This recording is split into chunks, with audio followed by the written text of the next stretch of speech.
really excited about this MOU to bring, the most regulated digital dollar in the world to Pakistan and its people. We think it's going to, be remarkable, and we're really excited to do business here. It's all about the new economy, and we started this journey almost this time last year when we formed the Crypto Council.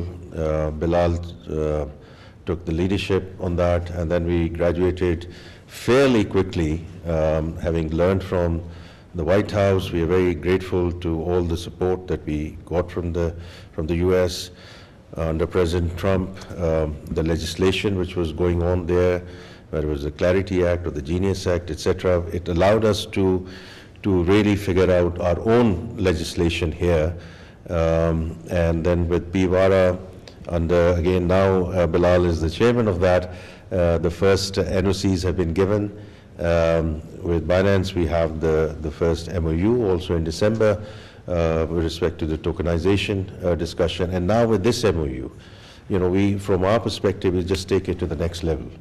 And what we agreed with the Prime Minister and the Field Marshal and the fantastic team here, that we are going to really fast track it because it allows us, while we deal with our issues on ground in terms of how we grow from stabilization to growth, this allows us to really leapfrog in terms of new economy. So it's hugely exciting, and we, with Zachary and team, and it'll be a fantastic journey, and we're very committed to really get it going. And what role does regulation play now that we've learned that there's already 20 million people in Pakistan using crypto? So how does this add a layer of protection for those people? Yeah, so the reality is, even I'm surprised at the speed with which things are moving in Pakistan, right? So when we started first tracking it, we were number 10 in terms of our netizens who are involved in the activity. We moved to number 7. Now we're number 3. So it's not really 20 million. The latest understanding I have is about 40 million. Right, it's about 1/6 of our population. And the biggest thing is the youth, right? I mean, it's just amazing, what is happening and the speed with which things are going on. And, I just want to put it in a slightly different context as well. I mean, AI and Web3 and then the blockchain. All our freelancers, we have the 3rd largest freelancer population in the world, and if they are coding at 12 to 14, and when we work with Binance folks, etc., if we can upskill, reskill them, they can start coding at $50, $60 to about $240. Fantastic for them and great for the country. So, as a finance minister, all I can say is I can't hide my excitement to be on this journey. And Bilal, would you also like to offer a few words in terms of, there's still a lot of people all around the world, but even in Pakistan, who are skeptical of crypto, and they say it's volatile and whatnot. So how does this give them guarantee that the government has their back, basically? Exactly. I would like to thank the finance minister and again welcome you guys. You see, any emerging technology has its own sort of issues, or people like to perceive it in a different manner. But what we are doing here is we are not essentially promoting; we are regulating the adoption which has already existed without any classroom, without any framework. Pakistan has ended being the 3rd biggest market when it comes to crypto adoption.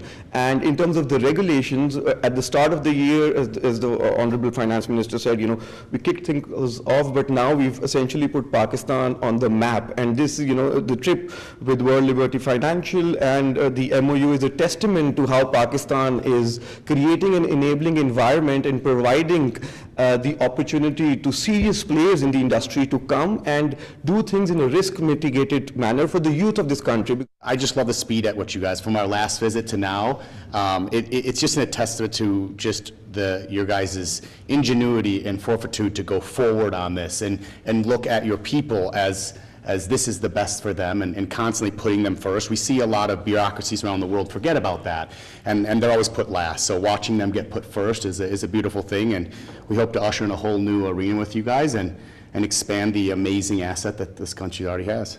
This is being done at the crypto speed. This absolutely is, the fastest yet. And Pakistan already has a very youthful population that is used to the digital economy. What we're doing here is bringing it under a regulated framework that at the end of the day will be beneficial for the Pakistani people at large. We are just so excited to be here and to be working with this administration that has done a phenomenal job. The leadership here is great. They move very quickly, and they're doing it very thoughtfully in a very smart, regulated manner. Pakistan has been leading the way.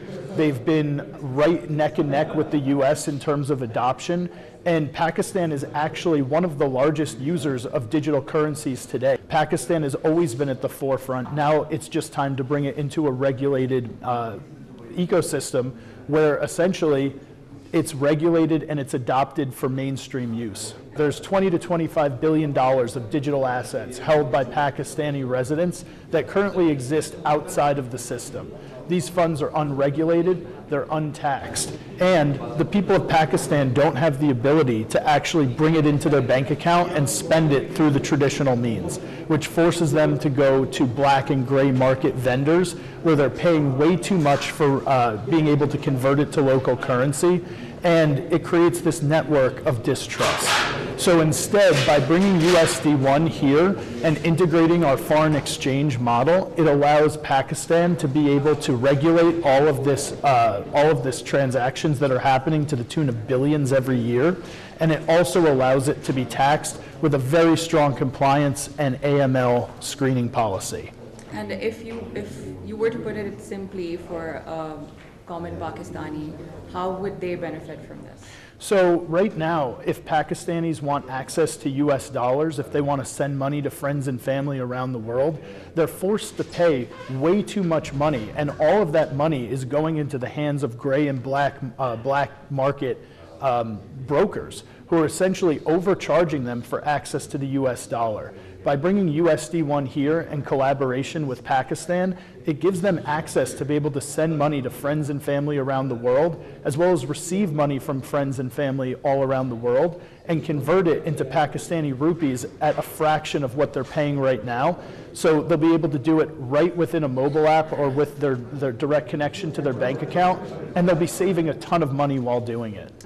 So once there's more access to digital dollars here, and the flow between Pakistan and the rest of the world eases up under a regulated framework, we're going to see a lot of people who have been hesitant to invest in Pakistan want to come in here and be able to invest as well. So it should bring in a lot of foreign investment as well, in our opinion. Us MOU کے ساتھ پاکستان ایک نئے معاشی دور میں داخل ہو رہا ہے. ماہرین کے مطابق پاکستانی معیشت ڈیجیٹل سطح پر دنیا کے ساتھ انٹیگریٹ کر پائے گی اور اس سے آگے بھی نکل پائے گی. شیمبر الیگزینڈر کے ساتھ عائشہ میر فرام اسلام آباد.